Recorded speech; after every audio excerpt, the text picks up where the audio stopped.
Pèlerin d'espérance, je marche vers la lumière, chemin d'harmonie et sans frontières. Je me lève et laisse tomber mes croix. Bonjour, ici Yolande Clément et bienvenue à votre émission de l'Église diocésaine au service du diocèse de Sault-Sainte-Marie. Et aujourd'hui, j'ai en studio, face à face, Madame Louise Normando, responsable de l'exposition réalisée par le bienheureux Carlo Acutis. Alors, bienvenue à notre diocèse et bienvenue à notre studio. Merci de m'accueillir. Merci beaucoup, Madame Clément. Oh, ça me fait plaisir de pouvoir jaser. On se parle souvent, Oui, mais c'est vrai. toujours par Zoom. C'est vrai. Vous êtes une précieuse collaboratrice. Oh, mon ici, Dieu! dans le diocèse, là. Merci. Oh, ça me fait plaisir. J'aime beaucoup ce que je fais et j'ai beaucoup aimé ce matin. Louise a commencé la tournée de l'exposition de Carlo dans une des 9 écoles que tu vas faire cette semaine. Oui. Nous étions à l'Alliance Saint-Joseph à Chelmsford ce matin. Alors, parle-nous de ça. C'est une école du Conseil scolaire catholique Nouvel-An et on ne peut pas oublier de souligner la collaboration de Mme Julie Lancop. Absolument. Un travail d'organisation assez exceptionnel, je dois dire. Les 3 classes ce matin où j'allais présenter Carlo Acutis, d'abord pour vous situer, 3 groupes, environ 25 élèves par classe, des enfants de, je dirais, 9 à 11 ans, 3 groupes donc, qui étaient là, qui ont démontré tellement d'intérêt à connaître la vie de Carlo Acutis. Je suis tellement reconnaissante pour cet accueil dans les écoles qui permet à des jeunes d'accueillir ce futur saint de la jeunesse. Alors, Carlo Acutis représente pour notre société actuelle un modèle pour tous ces jeunes.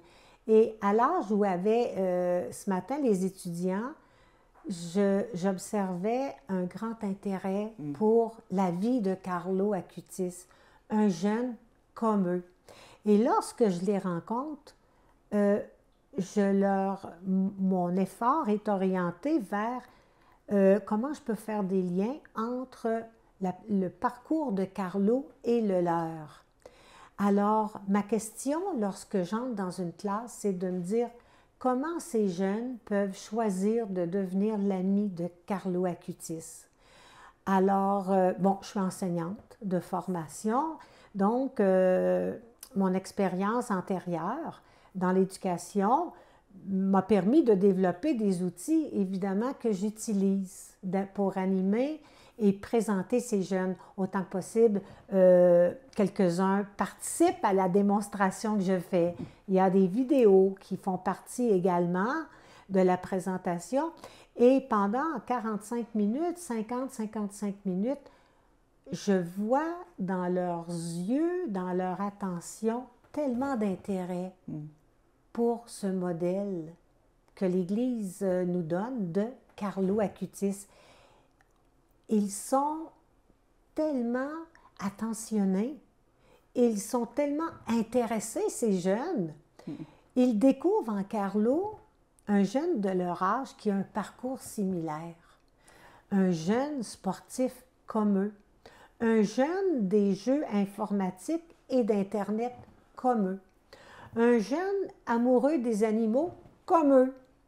Alors, vous étiez là, Yolande, et puis on fait des liens parce que pour devenir l'ami de quelqu'un, il faut le connaître.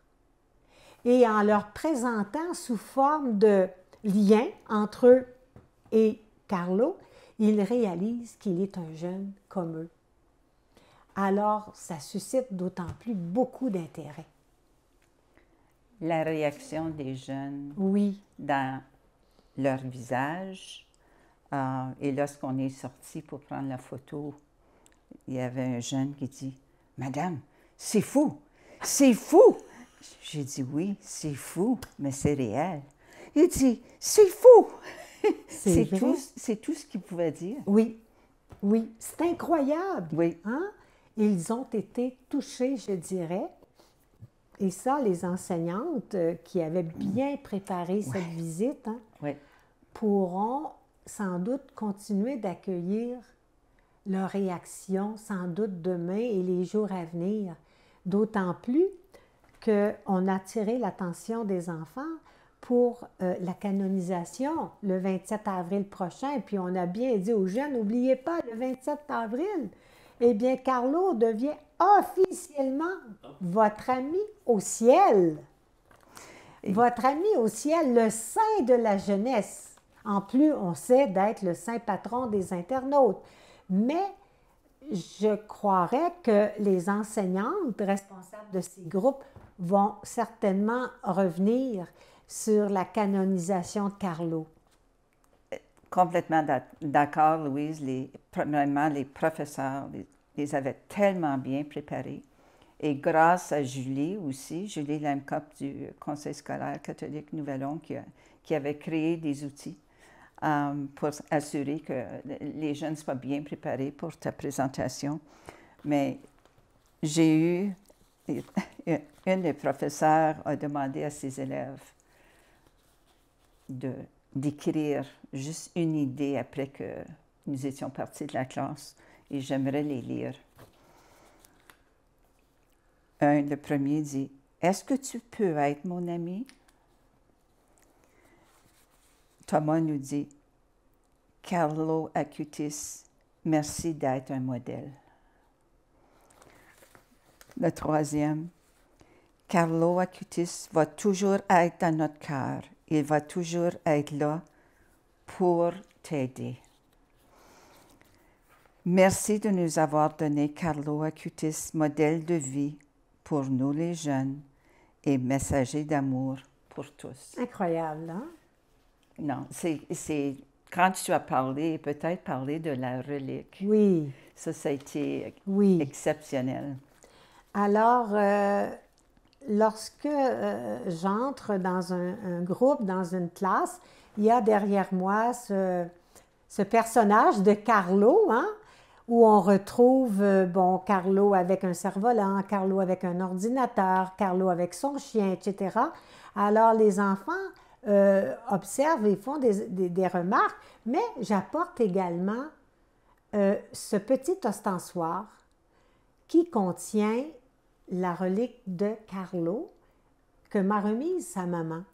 Alors, ce sont les cheveux de Carlo qu'on retrouve à l'intérieur de cette relique. Alors, les enfants apprennent non seulement la vie de Carlo, mais également, par exemple, qu'est-ce que c'est un ostensoir? Un ostensoir, généralement, le prêtre y insère la Sainte Hostie. Hein? Dans le cas de celui-ci, eh bien, il n'y a pas une Sainte Hostie, mais ça m'a permis de l'ouvrir et d'expliquer aussi aux jeunes comment le prêtre insère la Sainte Hostie à l'intérieur. Et là, les enfants, je voyais dans leur regard là, beaucoup d'intérêt, d'abord pour connaître ce vase sacré, mais dans le cas présent, qui est utilisé pour on leur a montré les cheveux de Carlo y sont. Alors, les enfants ont appris ce qu'est un ostensoir, quelle est sa vocation première, puis dans le cas présent, qu'est-ce que c'est une relique? Alors, je pense que les jeunes, lorsqu'on est concret, tu sais, concret dans la vie de Carlo, qu'est-ce qu'il fait comme toi, Carlo? Il joue au soccer, wow! Il connaît PlayStation, il connaît Pokémon, wow! Qu'est-ce qu'il fait, Carlo, comme toi? Oh, il aime les animaux. À la maison, il a plusieurs chiens. Alors, je pense que les enfants se sentaient près de lui. Et moi, si je peux me permettre, là, Yolande, je crois que moi, j'ai été particulièrement touchée au cours de cette présentation-là de ce matin, lorsqu'à la toute fin, Carlo, Carton, j'ai circulé entre les enfants pour leur dire, écoute, on s'imagine, là, Carlo est avec nous. Il circule, il est près de toi, près de toi. Puis vraiment, j'ai veillé à aller dans toutes les rangées. écoute, on ferme nos yeux, puis qu'est-ce qu'on voudrait dire à Carlo? Qu'est-ce qu'on voudrait lui demander à Carlo? Et là, rapidement, je voyais tous les yeux fermés, je voyais des mains jointes, je voyais les enfants qui faisaient une demande personnelle à Carlo. Et lorsque, après quelques minutes, j'ai dit, s'il y en a qui veulent dire à haute voix, eh bien, j'entendais les préoccupations des petits. Je l'entendais dire, Carlo, ma grand-maman va revenir de Floride, protège-la sur la route. Hé, Carlo, mon grand-papa est à l'hôpital, protège-le. J'ai entendu un jeune qui dit, hey, moi, Carlo, plus tard, je veux devenir ingénieur. Aide-moi à devenir ingénieur. Ouais. Alors, et là, je voyais toutes ces mains levées parce que les jeunes voulaient exprimer qu'est-ce qu'ils avaient à confier à Carlo. Je vous assure, Yolande, là, j'en avais la chair de poule. Oh, moi aussi. Que ce jeune, les enfants, je me suis dit, ont bien compris ce que c'était qu'un sein des enfants, quelqu'un de leur âge, quelqu'un à qui ils peuvent parler de leur réalité et de leur époque et être compris. Et moi, ça m'a beaucoup touchée, la réaction. Ça fait partie de la réaction des enfants. Ah oui. Sein de la jeunesse. Oui. Sein des internautes. Oui. Ça aussi, on trouvait ça très intéressant. Oui, oui, oui, oui, oui, absolument. Alors, écoutez, je suis certaine que ce soir, au souper, les jeunes, il sera question de Carlo Acutis dans plusieurs foyers. Je suis convaincue. Oh, je suis convaincue, moi aussi. Oui. Et c'est la première journée. Oui. On a encore 5 jours, non, 6 jours Oui. Dans les écoles, 8 autres écoles. Et aussi, tu vas être à la paroisse Sainte-Marguerite-Douville les Oui. 22 et 23 mars, qui est complètement une autre. Et on t'accueille pour une deuxième fois dans cette paroisse-là, mais c'est très intéressant parce que les panneaux sont montés et Oui. les professeurs, ils nous ont parlé après, puis Oui. ils sont très intéressés. Oui. Tu as piqué la curiosité. Même des enseignantes. Même des parce enseignantes. que, vous savez, en 45 à 55 minutes, il y a beaucoup à dire sur Carlo. Hein? Puis lorsqu'on veut faire participer les enfants à notre présentation, eh bien, ça demande un petit peu plus de temps. Donc, je mets l'accent davantage sur qui est Carlo Acutis? Qui est-il pour vous, les jeunes?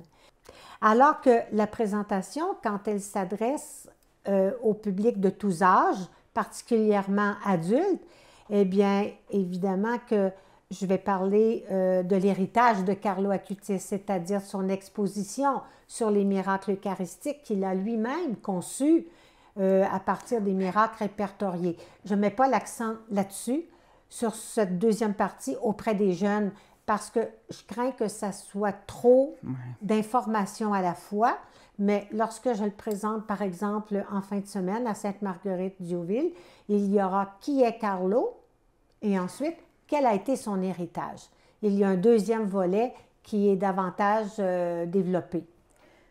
De plus en plus, lorsqu'on se parlait, tu me disais que les gens posent des questions au niveau de comment est-ce qu'un jeune de 15 ans peut devenir un saint si vite. Oh oui. Alors, et l'Église le reconnaît comme un modèle actuel. Oui. Comment ça se fait? C'est vrai que cette question-là est posée souvent. Puis, je me souviens même un prêtre à Sainte-Anne-de-Beaupré qui m'a dit, « Moi, j'arrive pas à comprendre comment un jeune décédé en 2006 a déjà été béatifié en 2020, puis il va être canonisé. J'en reviens pas. » Alors, et ça, c'est bon. Il y a des adultes aussi qui sont étonnés parce qu'on connaît tous des grands saints dans notre Église qui ne sont pas encore canonisés. Je pense à Charles de Foucauld, qui est demeuré bienheureux tellement longtemps. Il n'est pas le seul. Qu'on pense à Sainte Mère Léonie Paradis au Québec, en tout cas, qui aussi. Et voilà que ce jeune nous arrive, décédé en 2006 et déjà canonisé en 2025. Incroyable. Pourquoi? Qu'est-ce qui s'est passé? Eh bien, je crois qu'il y a plusieurs facteurs. Je crois qu'il y a un souci de l'Église de nous donner de nouveaux modèles de sainteté, entre autres pour les jeunes. Cette clientèle-là, ces jeunes, je pense que ça fait partie des souhaits de l'Église et du pape François de nous donner, comment dire, de donner à notre Église une certaine modernité, si je peux me permettre, en nommant Carlo Acutis, il n'est pas le seul, d'ailleurs, Pier Giorgio Frasetti sera canonisé lors du Jubilé des jeunes à l'été. Alors, mais Carlo,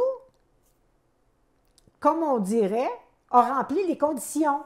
C'est-à-dire qu'il y a 3 étapes. Il faut d'abord être reconnu vénérable par une vie, par un modèle de foi, comment dire, exemplaire, exceptionnel. C'était le cas pour Carlo Acutis. Alors, dans un premier temps, on l'a nommé vénérable.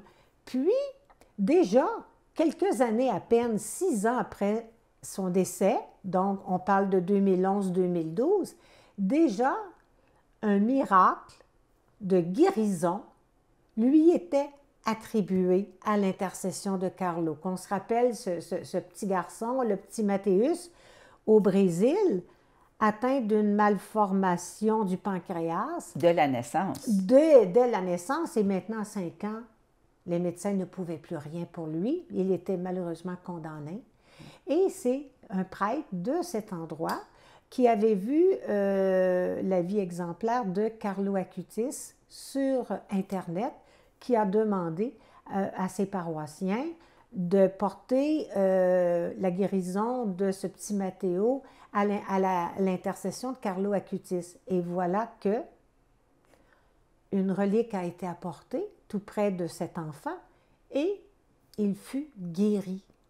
Authentifié par le pape, après évidemment plusieurs procédures de vérification, ceci a permis l'ouverture de la béatification de Carlo en 2006, le 20 octobre 2006. Le 10 octobre 2006. Le pape François nous mentionnait, on attend un second miracle. Celui-ci s'est produit rapidement, déjà en 2022, un second miracle. Une jeune fille native du Costa Rica qui se retrouvait à Florence, une jeune fille de 23 ans qui était là-bas pour des études accompagnée de sa maman, un accident de vélo. Elle est hospitalisée, des fractures du crâne majeures. Elle n'a pas beaucoup de chances de survivre. Elle est sous respirateur. Et voilà que la maman part de Florence, se rend à Assise, puisque Carlo ayant été béatifié en 2020, sa tombe se retrouve à Assise. Eh bien, elle va prier près de Carlo Acutis. Elle revient. Et voilà que la jeune fille sort d'un coma. C'était inespéré. Et doucement, elle est sans séquelles. Et puis, encore une fois, les vérifications ont permis d'authentifier la participation, l'intercession de Carlo dans la guérison de cette jeune femme, je dirais, 23 ans, mademoiselle Valéria. Eh bien, rapidement, déjà en mai dernier, 2024, le pape François confirmait l'authenticité de ce miracle et nous annonçait pour l'année 2025 la canonisation de Carlo. Alors, écoute, c'est un vent de fraîcheur, c'est un vent de nouveauté, je crois, à travers la canonisation de ce jeune, mais également de Pier Giorgio Frasetti, qui apporte comment dire, cette conviction que le Seigneur est toujours avec son Église. Le Seigneur suscite toujours, et cette fois, ce sont des jeunes particulièrement, modèles de l'Église. Alors, quelle nouveauté! On ne peut que s'en réjouir. C'est tellement rafraîchissant de lire les histoires des jeunes sur Internet. Je veux dire, Oui. Carlo est partout, là. Oui. Partout Oui. sur Internet. Et même son nouveau livre, il y a un nouveau livre de son kit, le kit de... Oui, le kit de sainteté. J'ai vu ça la semaine dernière. Bien, vous avez tout à fait raison. Vous savez que jusqu'à présent, il y avait eu maman, Madame Antonia Salzano, à Cutis, qui avait Le secret de mon fils, Oui. il y a déjà peut-être 3 ou 4 ans. Un second livre est paru, cette fois écrit par le papa, Andrea, et la maman sur la foi de leur fils. Et là, vient de sortir, c'est tout nouveau, en lien avec sa canonisation, le kit de sainteté. Le kit de sainteté Carlo Acutis, je le dis en passant, qui a été écrit par Jean-Baptiste et Marie Maillard aux éditions de l'Emmanuel. Et là, voilà que Carlo nous parle de son kit de sainteté. 7 secrets. Secrets. Il appelle ça des secrets. Oh, vous avez raison. Quels sont les 7 secrets de la sainteté? J'en nomme quelques-uns. Évidemment, l'adoration eucharistique. Évidemment, l'Eucharistie. Évidemment, Carlo, c'est un amoureux de l'Eucharistie. Ajoutons à cela le chapelet, puisque Carlo dit « Marie, c'est la femme de mon cœur ». Ajoutons à cela le sacrement de la réconciliation. Ajoutons à cela les œuvres de charité. On sait comment Carlo était près des démunis, des itinérants qui sont là tout près de son immeuble. Parlons aussi de la prière à l'ange gardien. On n'en parle pas souvent. On n'en parle pas souvent. Et il dit que l'ange gardien lui parlait chaque jour. Je sais. Carlo, son ange gardien, là, il était présent dans son quotidien. On oublie maintenant la présence de notre ange gardien.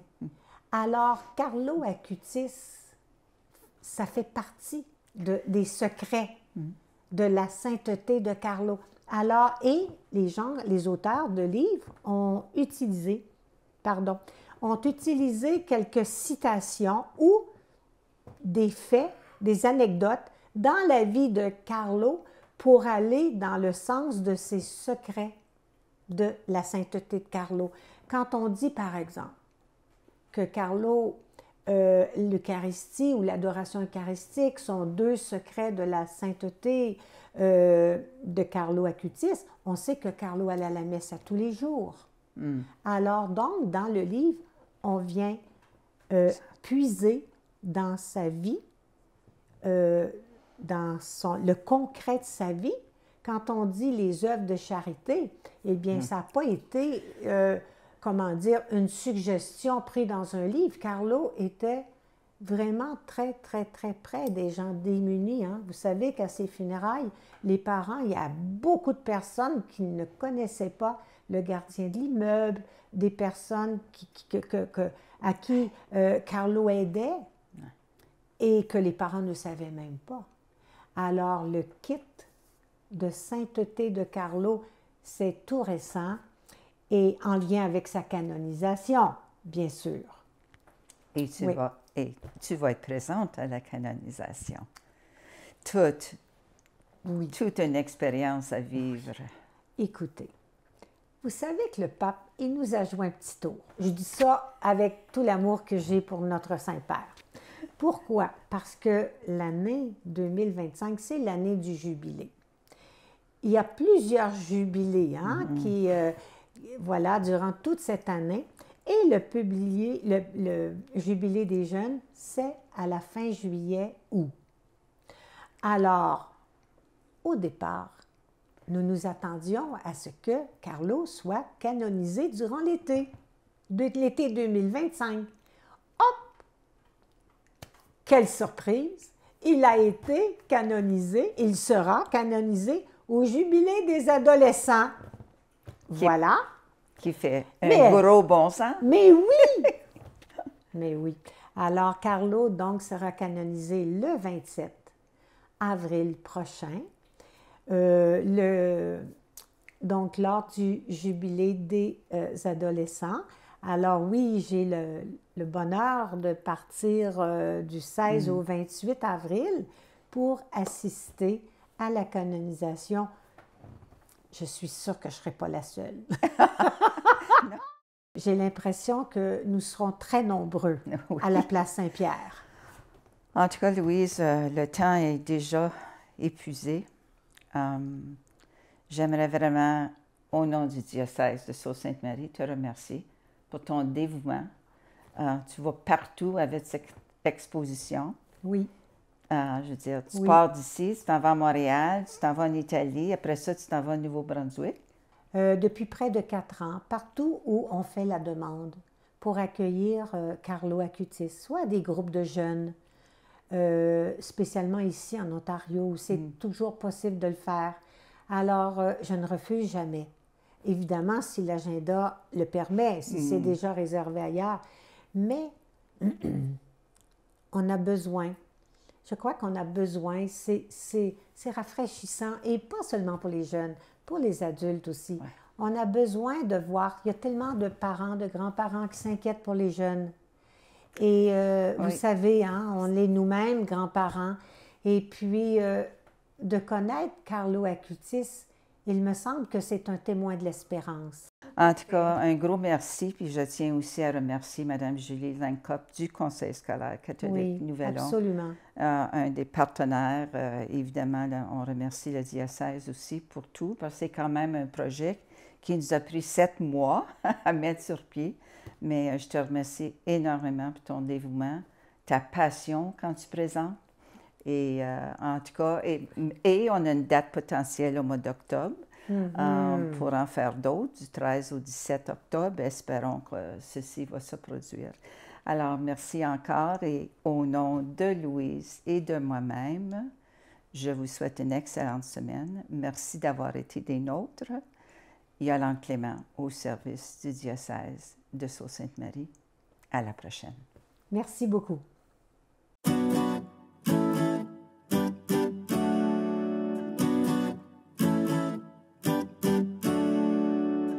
Je me réveille, je n'ai plus peur. J'ai un feu ardent dans mon cœur. Je me lève, alléluia. Une vie nouvelle s'ouvre devant moi. Peux-tu l'entendre, peux-tu la voir?